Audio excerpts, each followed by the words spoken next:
तड़का करछी गैस के ऊपर रख दी है और इसमें 1 चम्मच व्हाइट मक्खन डाल दिया है।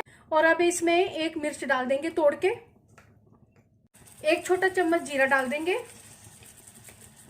बारीक कटा हुआ गार्लिक डाल देंगे और इनको पका लेंगे अच्छी तरह से। और ये पक चुके हैं। अब गैस की फ्लेम को बंद कर देंगे।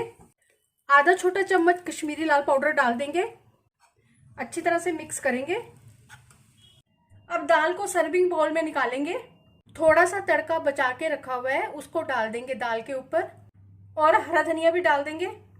दाल बनाने के लिए मैंने 1.5 कप लाल मसूर की दाल ली है धो के। इसमें डालने के लिए ये 6-7 बीन्स हैं, 2 टमाटर, 1 प्याज, 1 छोटी शिमला मिर्च, 1 छोटी गाजर और 5-6 कलियां गार्लिक की हैं। इन सबको मैं बारीक काट लूंगी। गैस के ऊपर कुकर रख दिया है और इसमें 2.5 बड़े चम्मच सरसों का तेल डाला है। तेल गर्म हो चुका है। अब इसमें छोटा 1/4 चम्मच हींग डाल देंगे, 1 छोटा चम्मच इसमें धनिया पाउडर डाल देंगे, आधा छोटा चम्मच लाल मिर्च पाउडर, हल्दी छोटा 1 चम्मच डाल देंगे। मसालों के भूनने के बाद अब इसमें प्याज डाल देंगे। प्याज को ट्रांसपेरेंट होने तक भूनेंगे।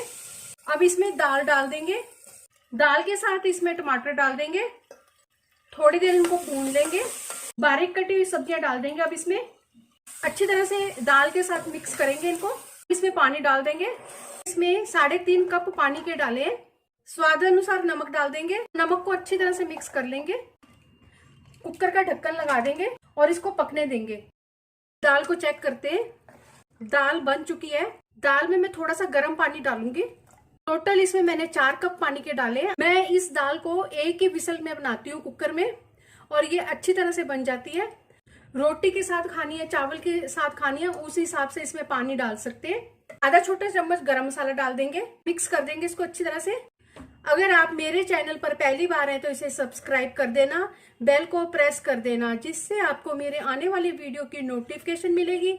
और अगर आपको मेरी रेसिपी अच्छी लगती है तो इसे लाइक कर देना और ज़्यादा से ज़्यादा इसको शेयर कर देना और कमेंट सेक्शन में ज़रूर बताना ये रेसिपी आपको कैसी लगी। दाल बहुत ही अच्छी बनी है। अब इसमें तड़का डाल देंगे। हेल्दी टेस्टी दाल बनकर तैयार है। चलिए मिलते हैं अब एक अच्छी सी नई रेसिपी के साथ। बाय।